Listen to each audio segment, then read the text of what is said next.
भारतीयों को बचाने में कैसे लग गए हैं। इधर सोनिया राहुल ने क्या गजब कर दिया। खामनेई की मौत पर भारत में क्या बवाल हो रहा है। इंडी से लेकर ओवैसी तक किस किस ने मोर्चा खोल दिया है।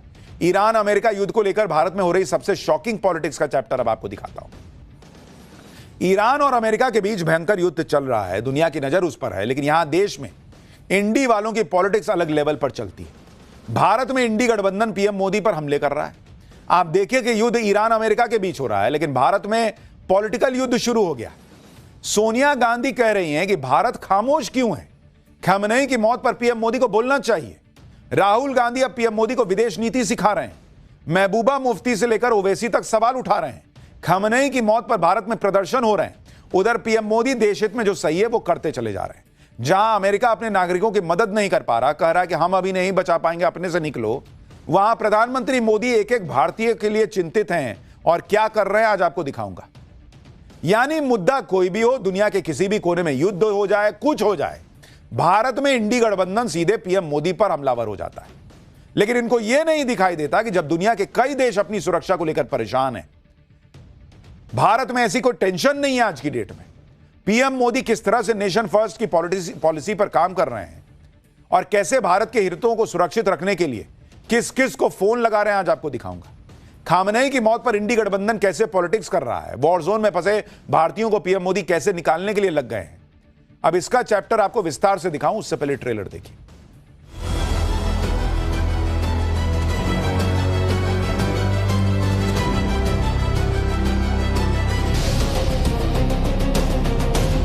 ईरान के लिए दो लफ्ज भी नहीं बोले गए आपके। भारत के ये वो लोग हैं कि जो वहाँ के एजेंट है, वहाँ के मतलब ये चमचे हैं, उनको वहाँ से ये फंडिंग होती है।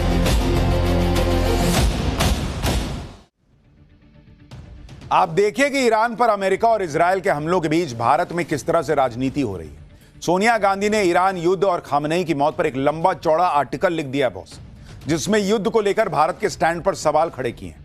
सोनिया गांधी ने कहा है कि इजरायल और अमेरिका ने ईरान पर हमला किया है, इस पर भारत की चुप्पी हैरान करती है। किसी विदेशी नेता की टारगेटेड हत्या पर भारत की चुप्पी हमारी विदेश नीति की विश्वसनीयता पर सवाल खड़े करती है। खामनेई की हत्या से 48 घंटे पहले ही पीएम मोदी इजरायल से लौटे हैं, जहां उन्होंने इजरायल के प्रति समर्थन जताया था। कांग्रेस ने ईरान पर यूएस इजरायल के हमलों की निंदा की है और दुनिया भर के शिया समुदाय से संवेदना व्यक्त की है। भारत सरकार का रुख इस त्रासदी को मौन समर्थन का संकेत दे रहा है, यह सोनिया गांधी कह रही हैं। भारत की परेशान करने वाली चुप्पी पर बजट सत्र के दूसरे चरण के दौरान संसद में चर्चा होनी चाहिए, सोनिया गांधी ने डिमांड की। यानी सोनिया गांधी चाहती कि भारत खामनेई की मौत पर चुप क्यों है, इस पर भारत की संसद में चर्चा हो। सुनिए कांग्रेस के नेता क्या क्या कह रहे हैं। भारत की जो विदेश नीति रही है, आज मौजूदा सरकार ने उस विदेश नीति के परखचे उड़ा दिए। प्रधानमंत्री सऊदी अरबिया के रूलर से बात कर रहे हैं, प्रधानमंत्री यूएई के रूलर से बात कर रहे हैं, लेकिन ईरान के हेड ऑफ द स्टेट से बात नहीं कर रहे, नेतन्याहू से बात कर रहे हैं। मैं पहले भी कह चुका हूं, प्रधानमंत्री इस्राइल गए थे और ऐसे मौके पर गए थे। देश के लोगों को शक है कि प्रधानमंत्री के मशवरे से ही ईरान पे जंग हुई है। प्रधानमंत्री को बचाना चाहिए देश को। इस जंग के बारे में नेतन्याहू के साथ उनकी क्या बात हुई थी? इजरायल पहले ही साफ कर चुका है कि प्रधानमंत्री नरेंद्र मोदी जब दौरे पर आए थे तो उन्हें ईरान पर अटैक होने वाला है, ऐसा कुछ भी नहीं बताया गया था। दूसरी बात कि जहां तक भारत की विदेश नीति की बात है, रूस यूक्रेन का युद्ध चल रहा है। पुतिन नरेंद्र मोदी के बहुत अच्छे दोस्त हैं, रूस भारत का बहुत अच्छा दोस्त है, लेकिन क्या भारत ने रूस का साथ दे दिया था क्या, या यूक्रेन का साथ दे दिया था? भारत ने क्लियर कहा हम शांति के साथ हैं और जहां जरूरत पड़ी उस हिसाब से फैसले लिए। इसी तरीके से भारत ने क्या अमेरिका का साथ दे दिया है क्या, या ईरान का साथ दे दिया है? भारत आज भी खड़ा है कि भाई हम शांति के साथ हैं। ईरान युद्ध पर भारत के रुख पर राहुल गांधी सवाल उठा रहे हैं। वो राहुल गांधी जो खुद विदेश जाकर भारत के खिलाफ बातें करते हैं, वो अब कह रहे हैं कि ऐसी स्थिति में मौन रहना तटस्थता नहीं है। भारत को संप्रभुता और शांति के लिए खड़ा होना चाहिए और अपनी नैतिक शक्ति को फिर से हासिल करना चाहिए।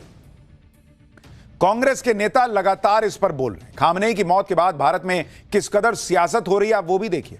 आज कांग्रेस के नेता इमरान मसूद ने खामनेई के भारतीय प्रतिनिधि अयतुल्ला अब्दुल हकीम मजीद इलाही से मुलाकात की। बातचीत में इमरान मसूद ने कहा कि खामनेई गांधी और नेहरू की बात करते थे, वो गांधी की विचारधारा से प्रभावित रहे। इमरान मसूद ने कहा कि भारत की विदेश नीति परंपरागत रूप से ईरान के साथ रही है, लेकिन मौजूदा सरकार कूटनीतिक जवाबदेही से भाग रही। सुनिए इमरान मसूद को। देखिए, ये बहुत बात विचलित कर रही है।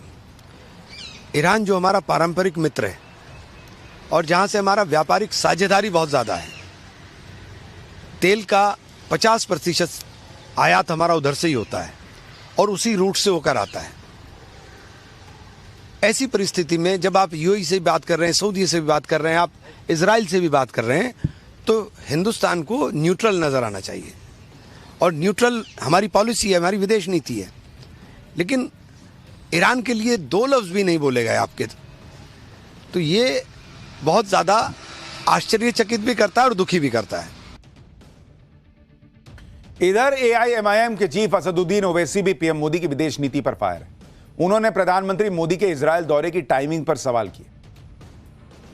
वजीर आजम को, प्रधानमंत्री को देश को बताना है कि क्या नेतन्याहू ने उनको ये बताया था कि इजराइल ईरान पर हमला करने वाला है, और अगर बताया था तो फिर वजीर आजम को चाहिए था कि वो फौरन, प्रधानमंत्री को चाहिए था कि फौरन अपना इजराइल का दौरा खत्म करके देश को वापस आ। देखिए, एक तरफ तो ये फुल पॉलिटिक्स चल रही है, दूसरी तरफ पीएम मोदी क्या कर रहे हैं, अब आपको उसके बारे में बताता हूं, क्योंकि उनकी प्राथमिकता सिर्फ पॉलिटिक्स नहीं है। उन्हें जो भारतीय नागरिक खाड़ी देशों में बड़ी संख्या में रहते हैं, जिसके बारे में मैंने कल आपको पाठशाला में बताया था, करीब 96 लाख 1 करोड़ भारतीय मिडिल ईस्ट में रहते हैं, और वो लोग भी इस युद्ध के बीच फंसे हुए हैं। तो नरेंद्र मोदी क्या करेंगे? ईरान का साइड ले लें और उसके बाद उनको कहेंगे तुम अपना देखो। आप देखिए कि पिछले 48 घंटे में पीएम मोदी ने किस किस से बात की है।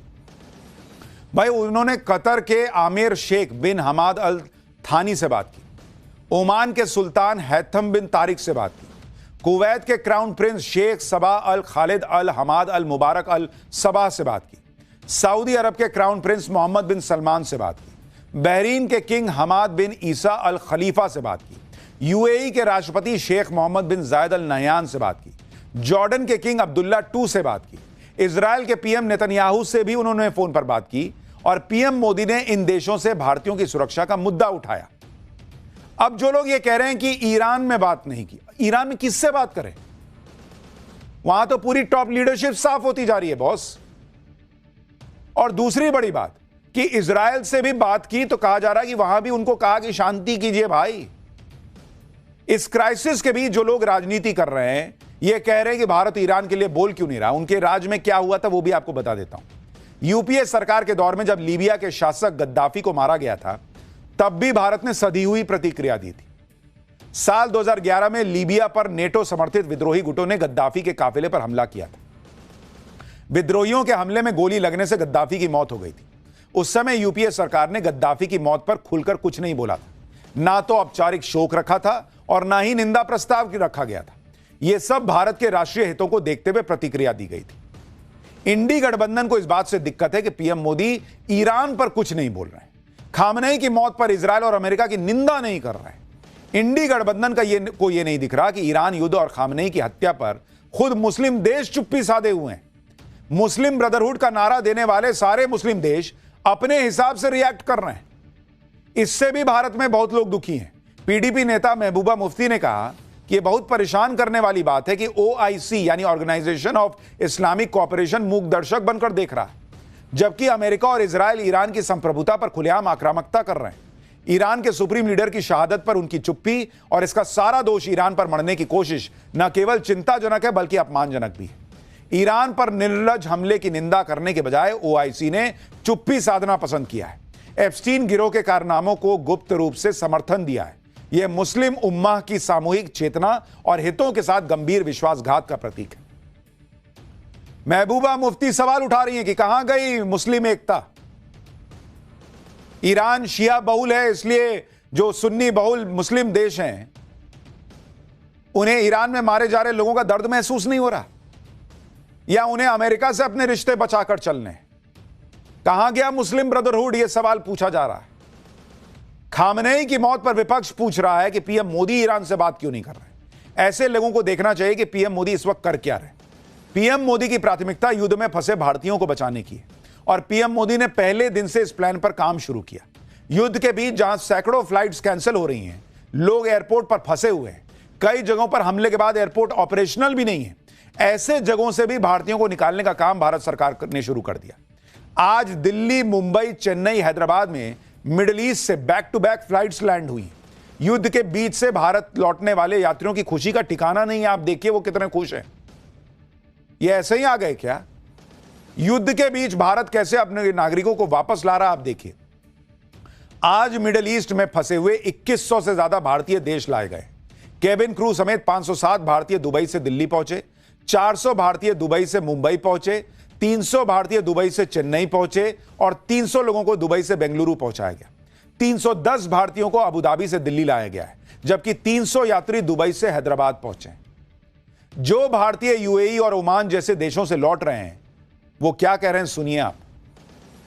मैंने कोई इंतजाम नहीं किया। मैंने 5 दिन पहले टिकट बनवा ली थी, लेकिन 3 दिन पहले 24 आवर के लिए फ्लाइट बंद कर दी गई थी। एयर इंडिया, इंडिगो, सलाम एयर, ओमान एयर सब बंद थी, लेकिन पिछले 24 घंटे से फ्लाइट खुल गई है, तो हम आगे इजीली, कोई दिक्कत नहीं है। रास्ते में भी कोई परेशानी नहीं हुई, कोई दिक्कत नहीं है। एयरपोर्ट का रास्ता भी क्लियर है, कोई दिक्कत नहीं हुई। और आपका प्रशासन भी हमें बहुत सहयोग कर रहा है, वहाँ की सरकार भी हमें सहयोग कर रही है। लेकिन डिफेंस सिस्टम बहुत अच्छे से काम कर रहा था, तो कोई भी मिसाइल गिरी नहीं, सब वहीं स्काई में ही एक्सटिंग्विश हो जा रही, इंटरसेप्ट हो जा रही। नहीं, कोई परेशानी नहीं, कोई दिक्कत नहीं है। ओमान में कोई दिक्कत नहीं है, कोई परेशानी नहीं है, आराम से आए, कोई दिक्कत नहीं है। उधर ऐसा माहौल नहीं है, एकदम शांत है, एकदम कोई दिक्कत नहीं है। आप ये भी देखिए कि पीएम मोदी जिस मुश्किल वक्त में युद्ध के बीच से अपने लोगों को बाहर निकाल रहे हैं, उस सिचुएशन में ट्रंप क्या कर रहे हैं। अमेरिका ने इजरायल में फंसे अपने नागरिकों के सामने हाथ जोड़ दिए। इजरायल में अमेरिकी दूतावास ने अपने नागरिकों से कहा है कि यूएस एम्बेसी इस वक्त इजरायल में अमेरिकियों को निकालने या सीधे मदद करने की स्थिति में नहीं है। अगर आप अपना सिक्योरिटी प्लान बना रहे हो तो कुछ रूल्स को फॉलो कर लेना होगा। इजरायली टूरिज्म मिनिस्ट्री ने ताबा बॉर्डर क्रॉसिंग के लिए शटल चलाना शुरू कर दिया। पैसेंजर लिस्ट में शामिल होने के लिए इवैक्यूएशन फॉर्म के जरिए रजिस्टर करना होगा। यूएस एम्बेसी टूरिज्म मिनिस्ट्री के शटल के लिए कोई सिफारिश नहीं कर सकती। अगर आप इस शटल से निकलते हैं तो यूएस सरकार सुरक्षा की गारंटी भी नहीं दे सकती। जॉर्डन जाने के लिए एलियट तक शटल या टैक्सी से इत्जाक रॉबिन बॉर्डर क्रॉसिंग तक जा सकते हैं। यानी अमेरिका तक अपने नागरिकों के सेफ रिटर्न की गारंटी नहीं ले रहा, जबकि इधर नरेंद्र मोदी एक एक भारतीय को वॉर जोन से निकालने की कोशिश कर रहे हैं। फोन पे फोन घुमा रहे हैं इन मिडिल ईस्ट के देशों के राष्ट्रीय अध्यक्षों को, सुप्रीम लीडर्स को, कि भाई हमारे भारतीयों को देखना जरा आप। वहां पर चार्टर्ड फ्लाइट से लेकर स्पेशल फ्लाइट्स अरेंज की जा रही, और यहां लोगों का बस इसी में है कि इस पे नहीं बोले, उस पे नहीं बोले। खैर, ये तो लोगों को बचाने की बात है, लेकिन भारत बॉर्डर पे ऐसा क्या कर रहा है भाई कि पाकिस्तान पैनिक में है। अगला चैप्टर, बॉर्डर पर भारत ने ऐसा क्या किया कि पाकिस्तान चिल्लाने लगा कि भारत मारने आ रहा है। 5 से 12 मार्च के बीच भारत बॉर्डर पर ऐसा क्या करने जा रहा है कि मुनीर एंड कंपनी का गला सूख रहा है। पाकिस्तान के अंदर कितने मोर्चे खुल गए हैं, अब इसका चैप्टर। भाई, हमला अमेरिका ने इजरायल के साथ मिलकर ईरान पर किया, लेकिन सबसे ज्यादा पैनिक में पाकिस्तान है। पाकिस्तान चिल्ला रहा है कि भारत मारने आ रहा है, भारत मारने आ रहा है। मुनीर एंड कंपनी का गला सूखने लगा है। आप देखिए कि पाकिस्तान के राष्ट्रपति कह रहे हैं कि भारत एक और हमले की तैयारी कर रहा है।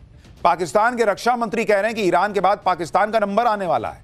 भारत, इजरायल और अफगानिस्तान मिलकर एक अलायंस बना सकते हैं। आज पाठशाला में आपको बताऊंगा कि भारत ने बॉर्डर पर ऐसा क्या कर दिया भाई कि पाकिस्तान चिल्ला रहा है कि भारत मारने आ रहा है, और मुनीर एंड कंपनी का गला क्यों सूख रहा है। लेकिन पहले एक झलक देखिए। इस समय पाकिस्तान में हड़कंप मचा हुआ है। वहां के राष्ट्रपति ने क्या कहा है, पहले उसको सुनिए। पाकिस्तान के राष्ट्रपति कह रहे हैं कि भारत कभी भी मार सकता है। पाकिस्तान के रक्षा मंत्री अलग घबराए हुए हैं। ख्वाजा आसिफ ने कहा है कि इजरायल के इशारों पर ईरान पर जबरन युद्ध थोपा गया है ताकि पाकिस्तान के बॉर्डर तक पहुंचा जा सके। आगे ख्वाजा आसिफ ने कहा है कि आने वाले वक्त में इजरायल, भारत और अफगानिस्तान के साथ मिलकर नया अलायंस बना लेगा, जिसके जरिए पाकिस्तान को निपटाने की कोशिश होगी। इसके लिए ख्वाजा आसिफ ने दलील दी कि पाकिस्तान और ईरान के बीच 900 किलोमीटर से ज्यादा का बॉर्डर है, और ईरान पर हमले बढ़ते हैं तो ईरान से लगी पाकिस्तान की सीमा भी सुरक्षित नहीं रह पाएगी। यह डर इसलिए है क्योंकि रक्षा मंत्री राजनाथ सिंह ने क्लियर कट मैसेज दे दिया है। आज मैं कहना चाहता हूं, वह सिंदूर ऑपरेशन अभी रुका नहीं है। पाकिस्तान यदि अपनी हरकतों से बाज नहीं आया तो आज मैं फिर से रक्षा मंत्री होने के नाते कहना चाहता हूं, बहनों भाइयों, इस बार हम ऐसा जवाब देंगे कि दुनिया देखती रह जाएगी बहनों भाइयों, इस बार माफ नहीं किया जाएगा किसी भी सूरत में। पाकिस्तान की घबराहट की कई वजह हैं। बॉर्डर पर जबरदस्त तैयारियों के बीच भारत ने एक बार फिर नोटाम जारी कर दिया है। इस बार 5 मार्च से 12 मार्च के लिए नोटाम जारी हुआ है। यह नोटाम भारत पाकिस्तान के राजस्थान से सटे बॉर्डर के लिए जारी हुआ है। इस तरह के नोटाम एयर स्पेस को रिजर्व करने के लिए तब जारी किए जाते हैं जब उस इलाके में बड़ी वॉर ड्रिल होने वाली हो, ताकि सिविलियन एयरक्राफ्ट को किसी तरह का नुकसान न हो जाए।